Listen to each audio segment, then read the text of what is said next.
স্ত্রী কখনোই প্রিয় নারী হতে পারে না, কারণ স্ত্রীর অনেক ভুল। বেশিরভাগ লোককেই যদি প্রশ্ন করা হয় আপনার জীবনে সবচেয়ে প্রিয় নারী কে, স্বভাবতই অনেকে উত্তর দেন মা। কেউ বলেন মেয়ে, বোন, কেউ বা বলেন নানি, কারণ সে তাকে কোলে পিঠে করে মানুষ করেছে। এমন অনেকগুলো সম্পর্কের কথাই উঠে আসে। খুব অবাক লাগে, একজন মানুষও উত্তর দেন না তার বউ তার সবচেয়ে প্রিয় নারী। আসলে বাঙালিদের সমস্যা, বউকে ভালোবাসি বললে মান সম্মান চলে যাবে, লোকে বউ পাগল বলবে, বউয়ের কাছে ছোট হয়ে যাবে, অথবা বাকি পুরুষদের সামনে হেডাম কমে যাবে।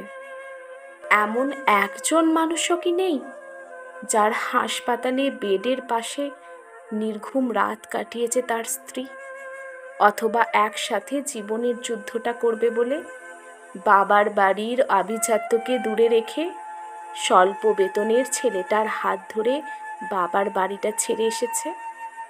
শ্বশুরবাড়ির ঝাল তরকারি ভাত খেতে না পেরেও ফোনে বাবার বাড়িতে জানিয়েছে অনেক ভালো আছে। নাকি নিজের বিছানা, মায়ের রান্না, জন্মের পরের বাড়িটা সব ফেলে আসা অনেক সহজ, যার কারণে বউ কখনো প্রিয় নারী হওয়ার যোগ্যতা রাখে না।